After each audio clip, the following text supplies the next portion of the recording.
Hello everyone and welcome to my channel.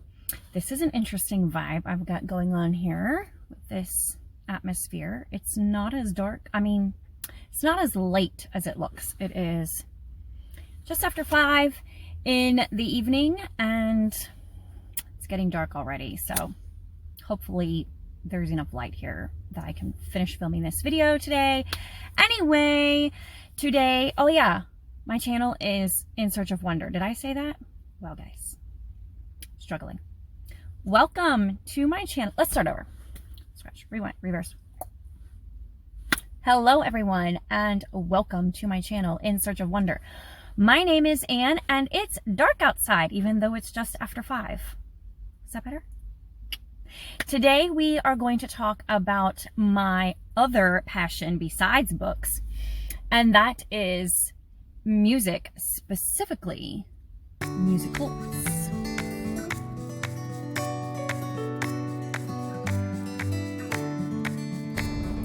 Being a music teacher, I love to create cross-curriculum connections in my classroom by bringing in literature into my music classroom, and I figured why not do the same thing on my BookTube channel. Instead, it will be the opposite. So I'm bringing music into my YouTube channel.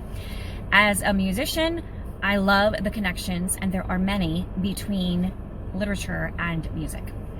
And today we're going to explore the very obvious connection of musicals, i.e. Broadway musicals, and literature, because very often musicals start out as books, frequently classic literature. And so I'm going to share with you a few books that have been made into really great musicals that you might enjoy. And I'll show you a few clips of them and tell you a little bit about them. And maybe you, if you haven't heard of them before, you can go and look them up and see if you would like to watch them yourself or find more videos of them on YouTube, etc. The tricky thing about this is, so it's kind of goes along with my series of like nonfiction books you've never heard of, or other books that you've never heard of that I really love. So I'm calling this Books You Never Knew Were Made into Musicals, but I have a feeling that most of you fall into one of two camps. The first one being you're not really a big musical fan, and therefore you probably don't really care if a book has been made into a musical.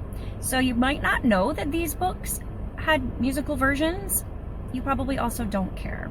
So there's that.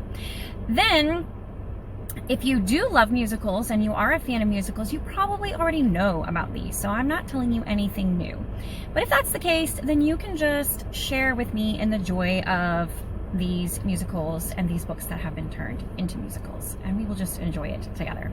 And you can let me know if you have other favorites that you prefer. Also, as I have my occasional forays into the music world here on my channel, I'm going to kind of loosely collect them in a series that I'll call The Story in the Song. And so, here we go. My favorite musicals. Not my favorite musicals. These are not my favorite musicals. These are just some great musicals that started out as books. You may not have known that they were musicals. So, first off, before we really get started, I just have to say, just to get it out there, and just so I don't betray my favorite, Les Miserables has been, ever since I saw it and heard it for the first time, my favorite musical ever of all time. And it will always be my favorite musical of all time. Obviously, it was a book first, Les Miserables by Victor Hugo. The book is fantastic as well. I heard and saw the musical before I read the book, and then I read the book, loved the book, and it's my favorite. But I think everybody's heard of that musical, so it didn't make this list, but I just have to say that I love it. It's my favorite. I might someday, in the not too distant future, make an entire video, or 2 or 3, about Les Mis the musical.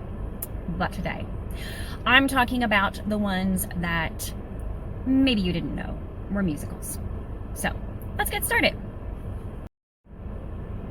And I am sorry, I do apologize for this whole atmosphere thing we got going on here. It got really dark fast. So hopefully this is not too horrible visually for you to enjoy.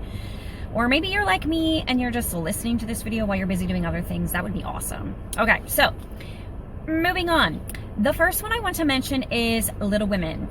Little Women is a standout musical because musicals, like operas, and this is kind of a bit of a disclaimer for all of the musicals that will happen today that you will see or in the near future that I might share.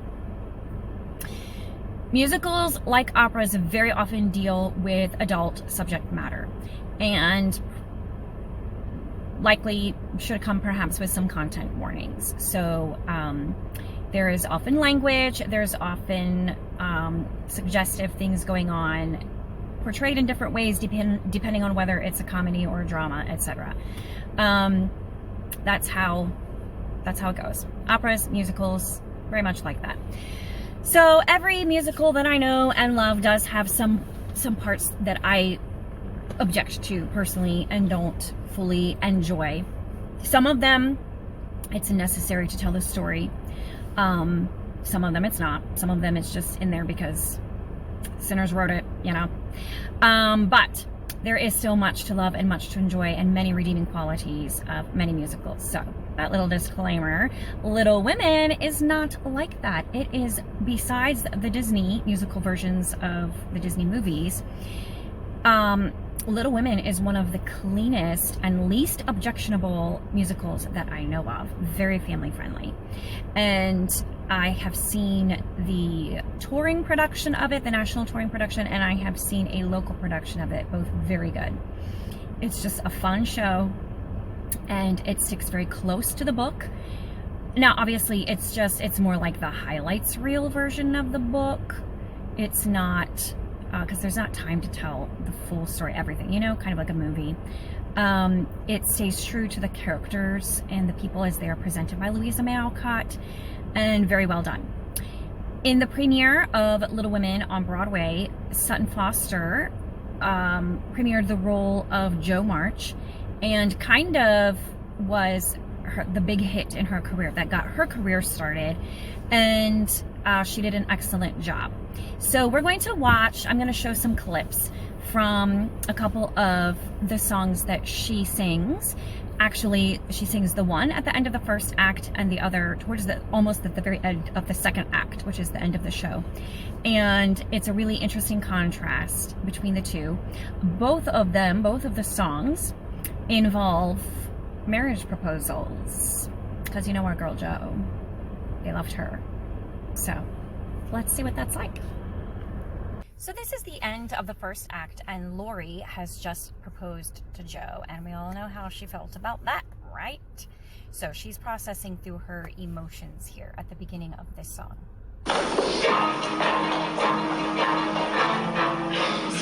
who is serious, marry me, with this ring and his marry me, the nerve, the gall.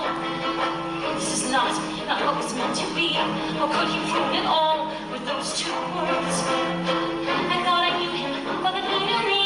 When did it change? What did I miss? A kiss when I thought all along that we were meant to forge frontiers. How could I be so wrong? And I need my sisters here. If I could share my dreams, what were they for? I thought I promised that we would never change and never part. I thought together we could face the world. How can I live my dreams or even start when everything has come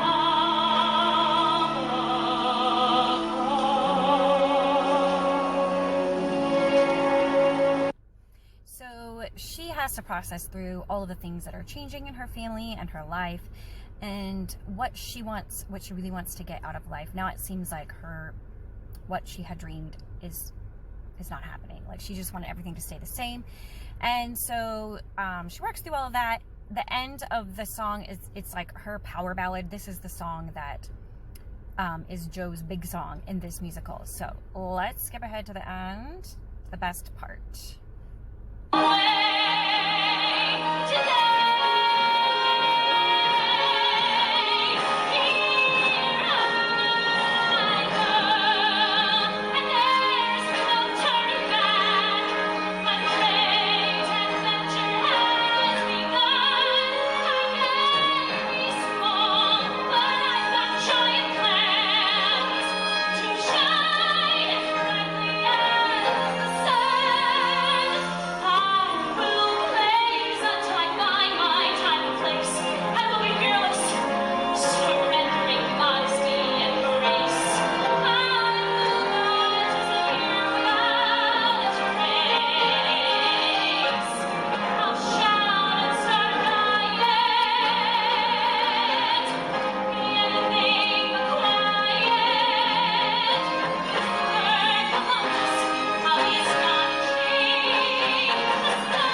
So this is the other proposal scene that happens in Little Women. This is towards the very end of the show when Professor Bear comes and awkwardly proposes to Joe, and it all ends happily ever after. So we'll watch the second half of their song.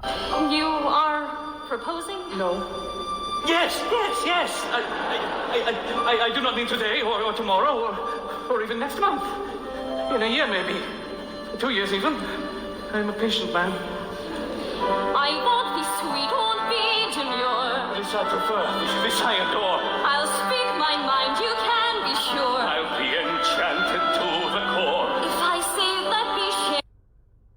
Do you really think he'll always be enchanted by how she speaks her mind? Always? Your small umbrella. I'll say who cares if we get wet. We'll be as different as a husband and a wife. No. We'll be different as a woman and a man. We'll fight our way through life. We'll disagree the best we can. And They paint a lovely picture, don't they?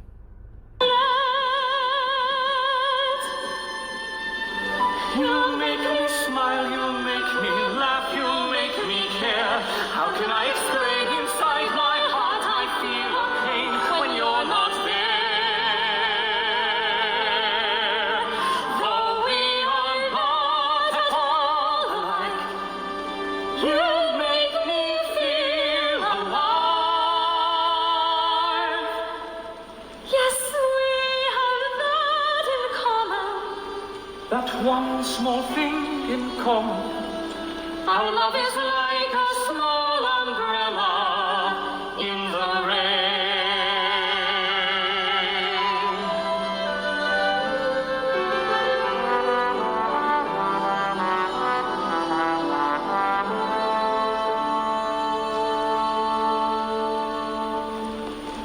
It's a kissing scene! Anyways, that was super cute. I like that end to the show, and I love how they're like, he's holding the umbrella and then she holds his hand and then he holds her hand on top of that. So cute. All right, so that was Little Women. So that was Little Women. The next one I want to share with you is just one song from the musical version of Dr. Zhivago. Now, Dr. Zhivago was not my favorite book ever. I didn't really like it as a book, as a story. I had issues with the story itself, but there are some truly, absolutely gorgeously beautiful songs in the musical, and I'm going to share one of them with you now. It's one of those songs that I could just immerse myself in the beautiful, the harmonies. The melody is lovely, absolutely lovely, but all the harmonies, just lovely. It's called Now. So let's watch that one now.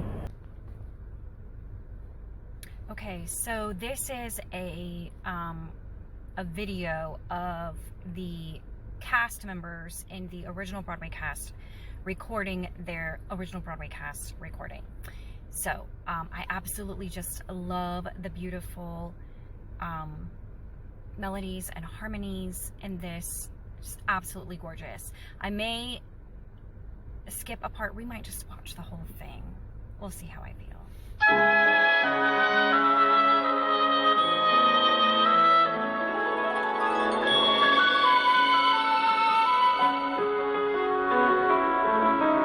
I'm lying in this tent and there's not much light, and I cannot write for long. So as they're singing, he is writing her a letter, and he's singing what he's writing to her. But these words I've never said keep haunting me, and I know they can't be wrong. And I'm still a little shy to speak my mind, but the truth just won't stay down. For here in the night, there's no wrong and no right. There is only the dark. I'm alone with my heart, and now I need to tell you now. I need to tell you how you make me feel. You're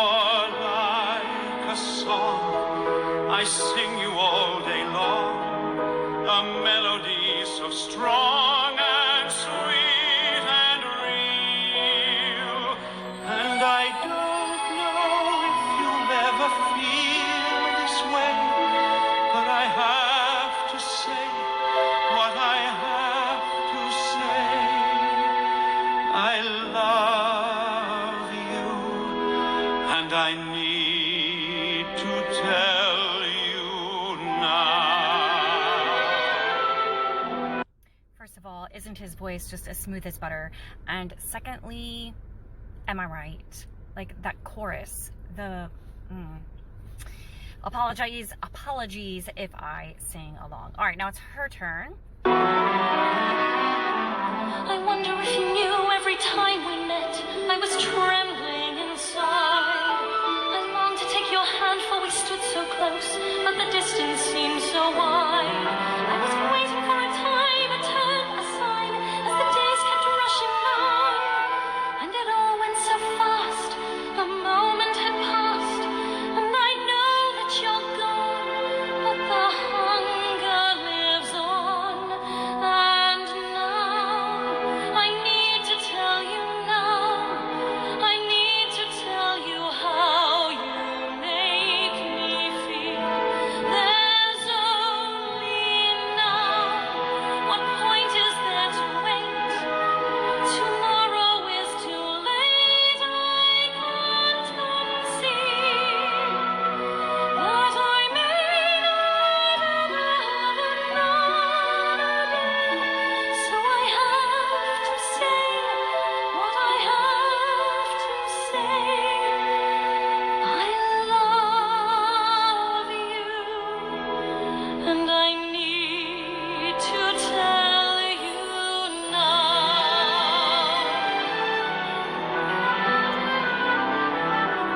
My arms are empty, But you're still here, like a mirage, and will disappear. And this is the best part. They're gonna sing it in harmony. The only time is now, a time to tell you how I need you near. I breathe you in, and feel you on my skin. You melt away the cold and pain and fear. And there may not ever be another day, but I know my life can't end this way. I love you, and I need to tell you now.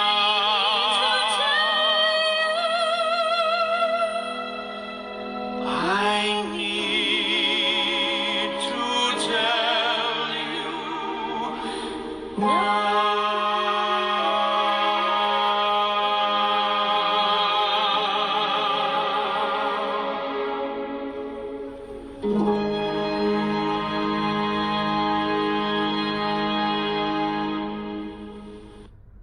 So good, am I right? Anyways, wasn't that so absolutely beautiful? One of my favorite duets, love songs written for any musical ever, even though the musical itself is not my super fit. Well, the musical's fine. Like, it's just the story I don't love. The music part of it is really good. Very well written. So the next one that I want to share with you, I actually also did not love the book. After I heard the musical, I've not seen it live yet. I'm going to over Christmas break. I'm hoping to see a local production of it that I'm really excited about, but I've not yet seen this. I have heard the music though, ever since it first came out in the 90s, I think. And it's based on the book Ragtime by E.L. Doctorow, I believe. And after I heard the soundtrack, I tried to read the book and I DNF'd it. I guess technically it was a soft DNF, but I've never gotten back to it. It's been a good 15 years or more. So who knows if I'll ever actually read it. I don't know. But I love the music and I'm really excited to see the musical.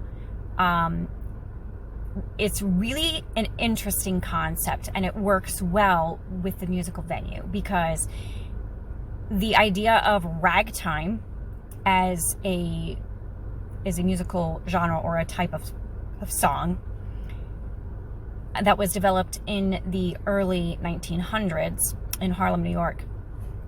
The idea of that as the unifying thread between all of the stories that happen in this novel, it's really unique and perfect, and it works in a musical venue so well.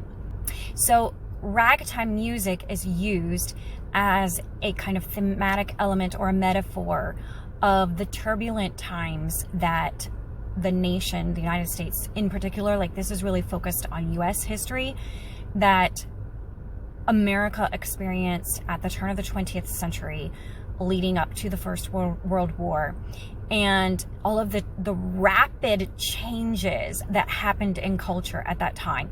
Not only in culture, in religion and politics, like the manufacturing, economics, everything. There were huge shifts, and there was tension between different groups of people at the time, much like always, right? Like that hasn't changed much.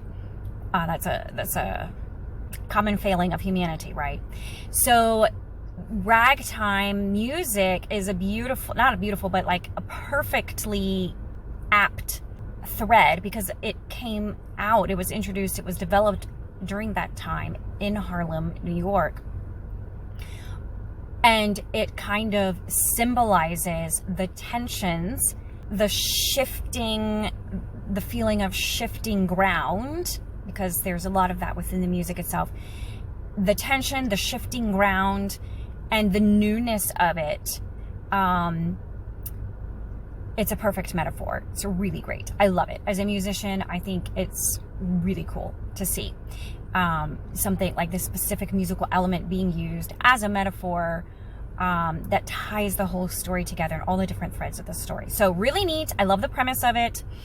Again, this is one of those that would have some objectionable material in it. I wouldn't necessarily take the whole family to see it. I mean, every family is different, but you probably wouldn't want to take your little kids to see it. Except for some fictional characters that the story is truly built around. There are many real characters in this story, like Henry Ford and Evelyn Nesbit, that was her name. She was like one of the first scandalous celebrity kind of persons. And just imagine, okay, Britney Spears. She was the Britney Spears of the early 1900s, okay? So that will tell you everything you need to know about her. And she was embroiled in one scandal after another. So she's a character in this musical. Emma Gold something, I forget what.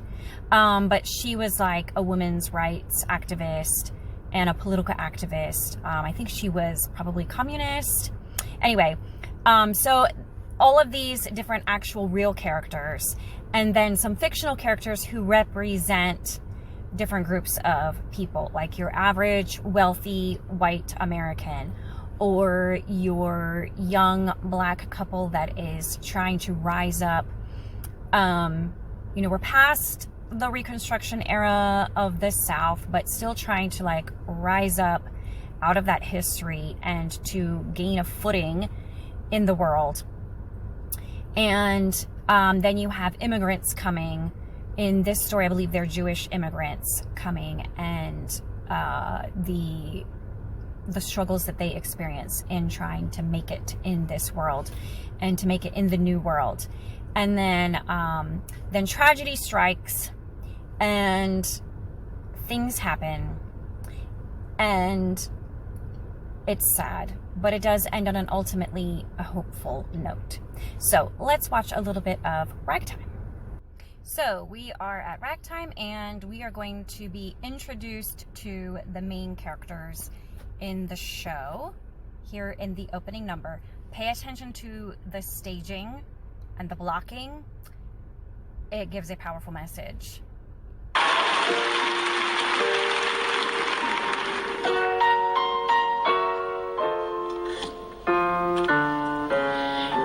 1902, house at the crest of the Broadview Avenue Hill in New Rochelle, New York. And it seemed for some years thereafter that all the family's days would be warm and fair. The skies were blue and hazy, rarely a storm, barely a chill. La, la, la, la, la.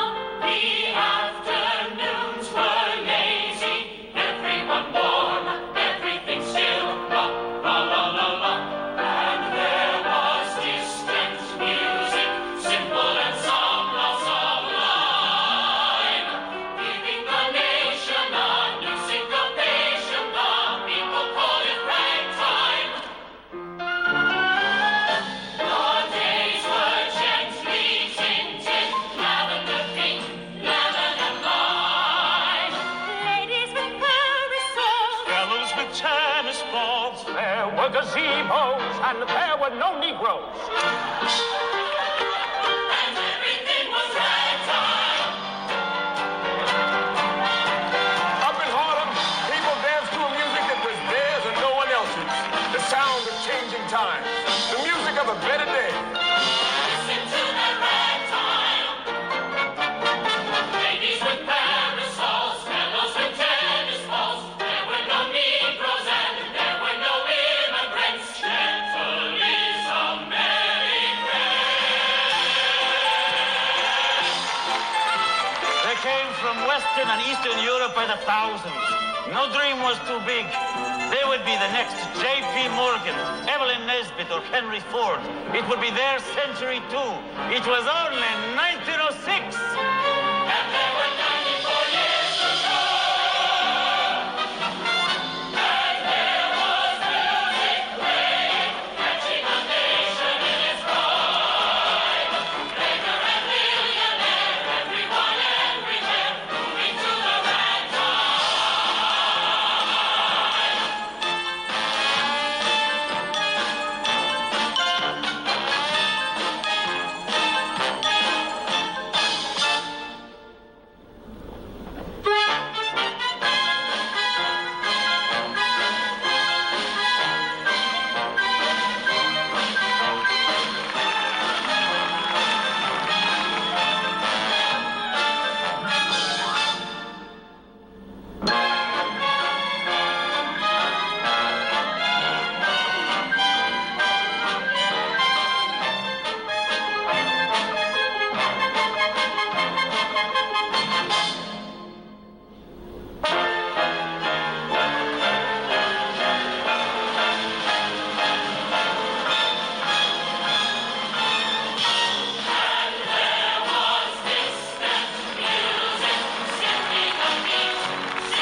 Good, love that. Okay, there's another song from Ragtime that I want to show you. This is not the original singer in the show. That was Audra McDonald, who I love, but I could not find a good recording of it. Of her singing it was all really bad, fuzzy video and poor audio. But this lady, I don't know who she is. Well, I mean, her name is Darlicia Searcy, but I don't know about her. But oh my word, so good. We're gonna skip the beginning of the song where she's kind of crooning to her baby, and she had this baby, but she, her boyfriend left her. Basically, he was a little bit of a player, as they say, And so, but she was like kind of like a young innocent girl, and she didn't really know what to do with her baby. So this is her song asking for her baby's forgiveness for what she tried to do. Daddy never knew that you were away. He had other ladies and other tunes to play. When he up and left me, I just up and run, only thing in my head, you were your daddy's son.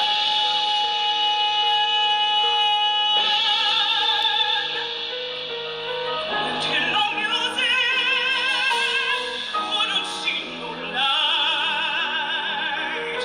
She was frightened, fleeing from the night.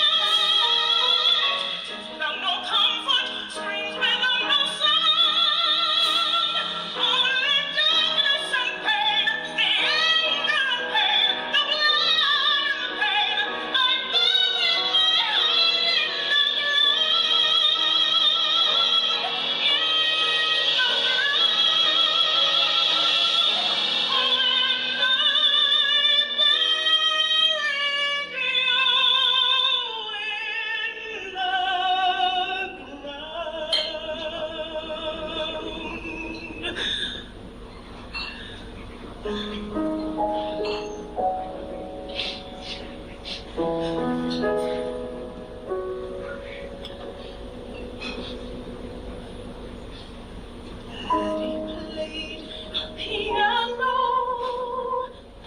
he's playing still. Mama can't forget me. Don't suppose I will. God wants no excuses. I am only one.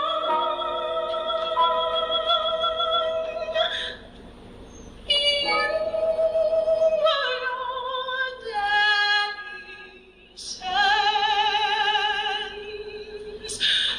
Forgive me. You are your daddy's son.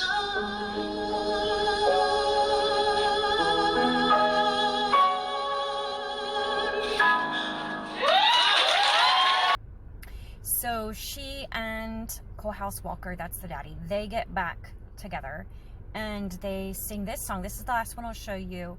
They sing a song together about their hopes and dreams for the future. Unfortunately, spoiler alert, their dreams don't turn out the way they want, but this is a really powerful song about the American dream. It's sung in a reunion concert by the two original actors, singers who premiered their characters, Audra McDonald and Brian Stokes Mitchell. Love their voices. So good. Yes, the wheels are turning for us, girl, and the times are starting to roll.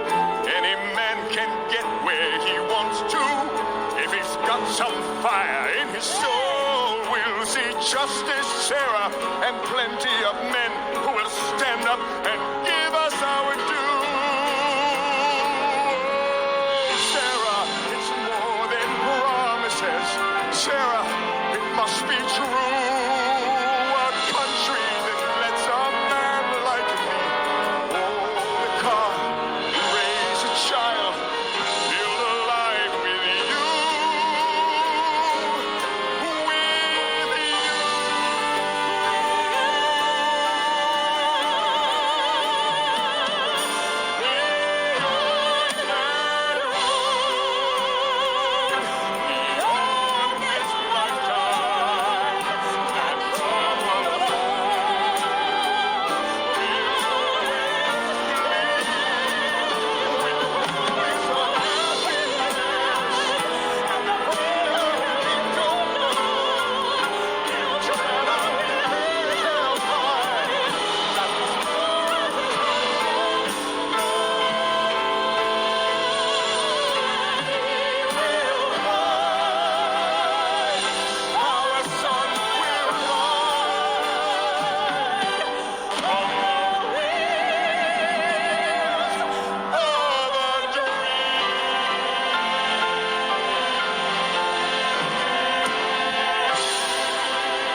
Ragtime. The next one I just want to share a little bit from is a musical production of Daddy Longlegs, which was produced off-Broadway, and it has also toured the country a few times, I think. I have never seen it live. I may or may not at some point in time in my life have watched a bootlegged version on YouTube, but it's not there anymore. Sorry. So anyways, it was very good. I really like the staging for this one because, you know, it's an epistolary novel between two people. That's all there is to it, right? And there are characters that they talk about, but not many. And so it's not like a fully staged production. It's just the two people who are exchanging letters. And Jerusha Abbott and I forget the guy's name. But anyway, so it's very cleverly done the way that they stage it. And it's almost constant singing the whole way through between the two characters. And they're both on this stage, but initially they don't like see each other. Like they're two separate parts. Like they don't make eye contact because they're not like together yet. And it's just really clever how they end up putting them together and bringing the story together and bringing it to life. Very fun. So we'll watch a little bit of that one. So this is the very beginning of the story and beginning of the musical where she is writing her first letter to him and she's trying to decide what to call him. And this part's really cute. I like this part. Anyway, I've been thinking about you a great deal. Having somebody take an interest in me after all these years, I feel like I belong to somebody now, a kind of family. I feel like I belong to somebody now, a guiding hand, a soul who takes an interest in my welfare, a friend who takes an interest in my life. I feel like I belong to somebody now, a kind of angel. I feel like I belong to something more than just a school. But when I think of you, I know so little. I can only think of three things. You're tall, you're rich, and you hate girls. I guess I could call you Mr. Girl Hater, Mr. Girl Hater, but that's too insulting to me. It would never do, or I could call you Dear Mr. Rich Man, thanks to Mr. Rich Man, but that's too insulting to you. And you might not be rich for that much longer, but I'm pretty sure you'll stay tall. So I'll call you Dear Daddy Longlegs, oh Daddy Longlegs. I'll keep calling you, I love you. Don't mind Daddy Longlegs, it's just a pet name. We won't tell a soul, no. The bell sounds, I must go. Yours, Jerusha Abbott. This clip is from later on when she has met him, but she doesn't know it yet. And this is from a rehearsal, so they're not wearing their actual costumes. And this was the two original singers who premiered the show.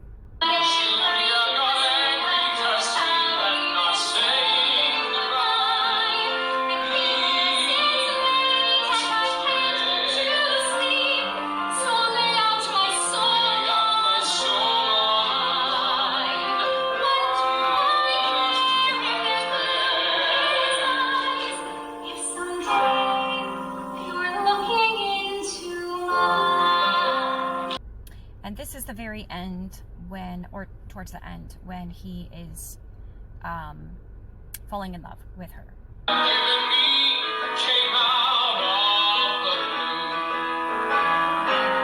What you have done for me, I never could do. Cherry,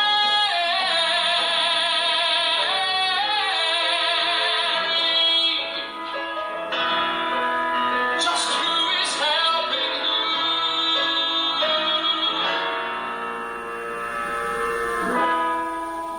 Just who is helping who?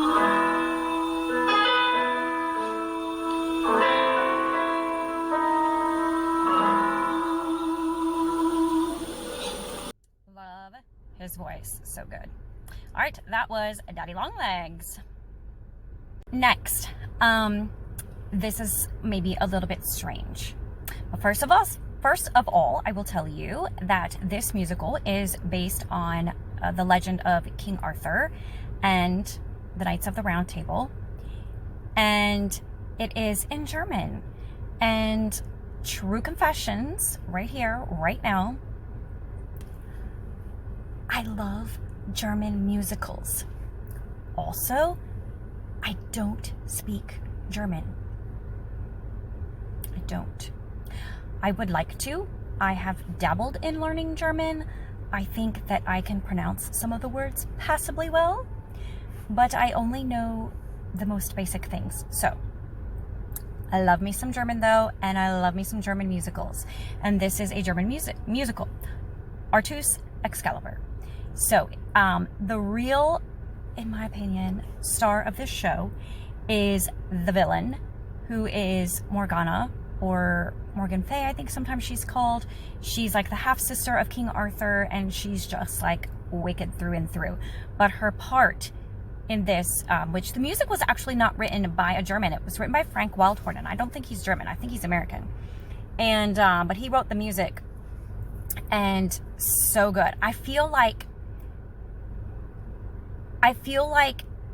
musicals, more often than not, are in English or German, like they're written in English or German. They may be translated into other languages and sung around the world, but they're most often written in English and German because those languages work really well with this musical medium.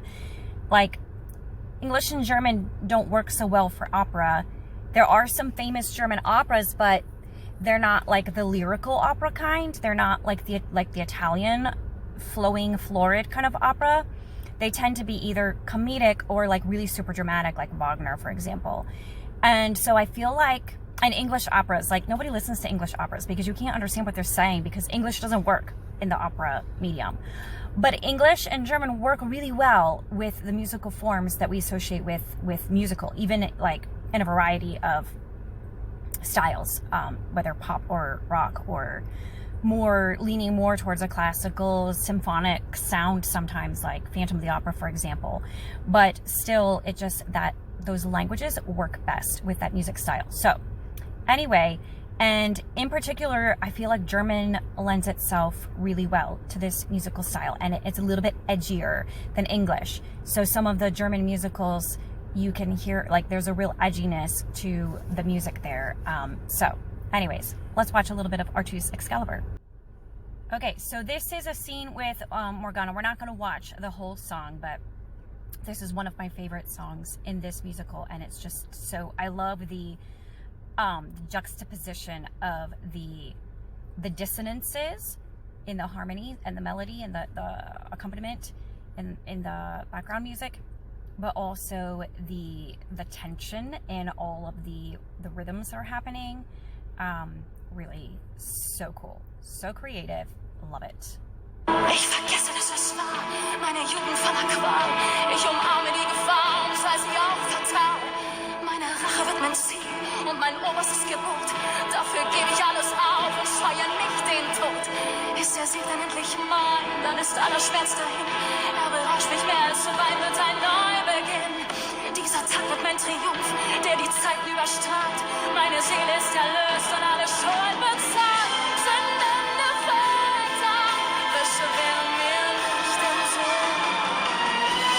Ich such das Dunkel und gebe mich ihm hin. Himmlisches Feuer scheint als Preis nicht so teuer für den Sieg.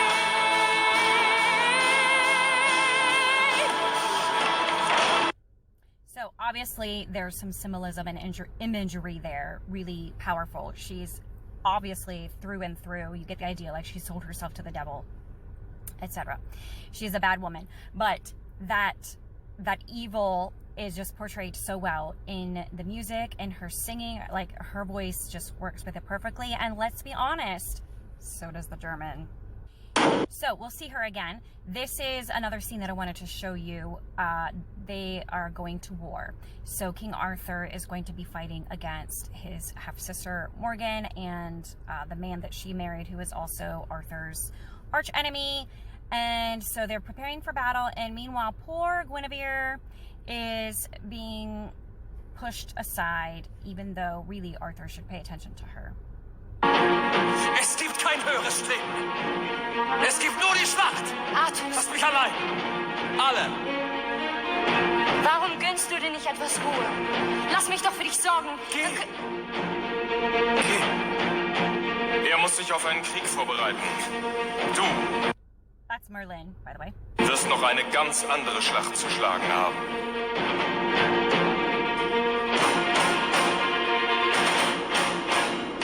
Alles Volksgeheul macht mich gar nicht bang. Das macht sie blind für das wahre Ziel. Ihre Worte, das kracht und das passt mir gut. Ich besieg sie in einem Spiel. Denn der Truppe wird bald schon erschlagen sein. Und der Löwe genießt den Triumph. Ich werde dich so.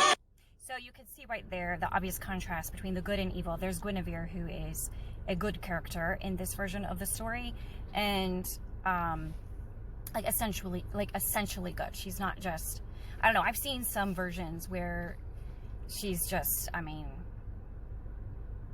if anything, she's just passive, allowing things to happen to her, whatever. But she's a good person here, and then Morgana is like thoroughly evil. So there's an obvious contrast between the two of them. All right, so let's finish with the rest of this ensemble song.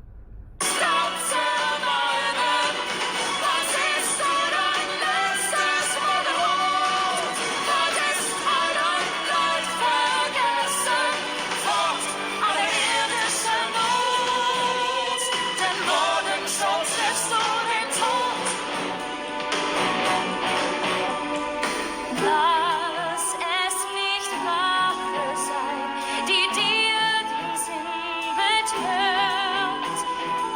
Sie hat schon manchen Mann vernichtet und zerstört.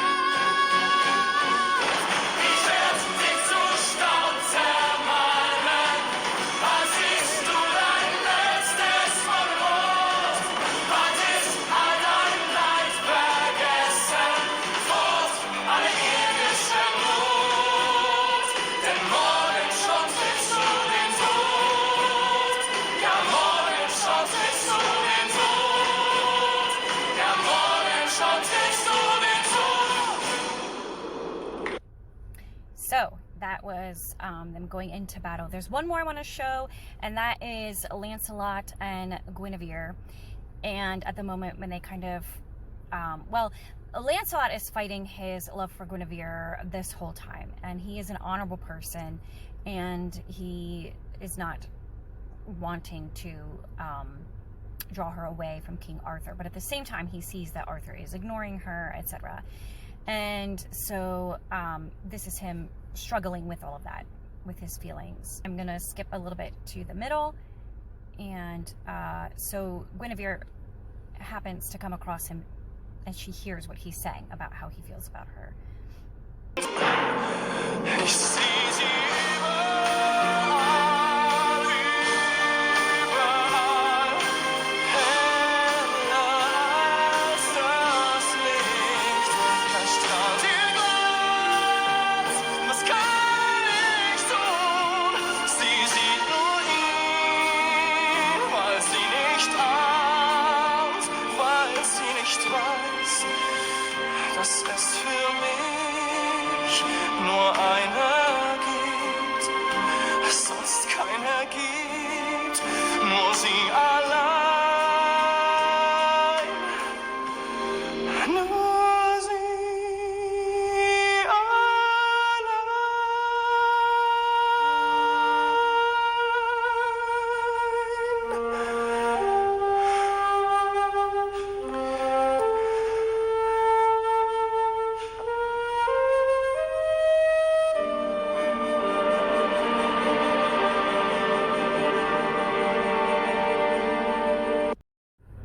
Wasn't that last note amazing?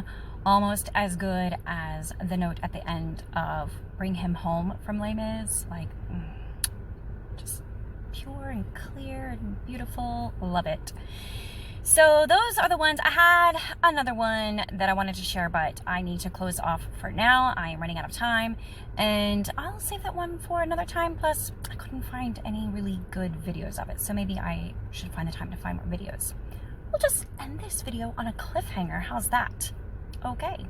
Thanks for joining me. Let me know in the comments below how you feel about musicals. Some people don't really love them all that much. Some people straight up hate them. But many people like myself love musicals. Whether or not you love musicals, had you heard of these? Have you seen them? Are they your favorites? Which are your favorite musicals? Which book would you like to see turned into a musical? And also, do you speak German? Because maybe you can teach me. Thank you for watching and spending time with me. So much fun. I'm so thankful for everybody who takes the time to come and watch and like and subscribe. You guys are the best. And I will talk to you next time. See you later.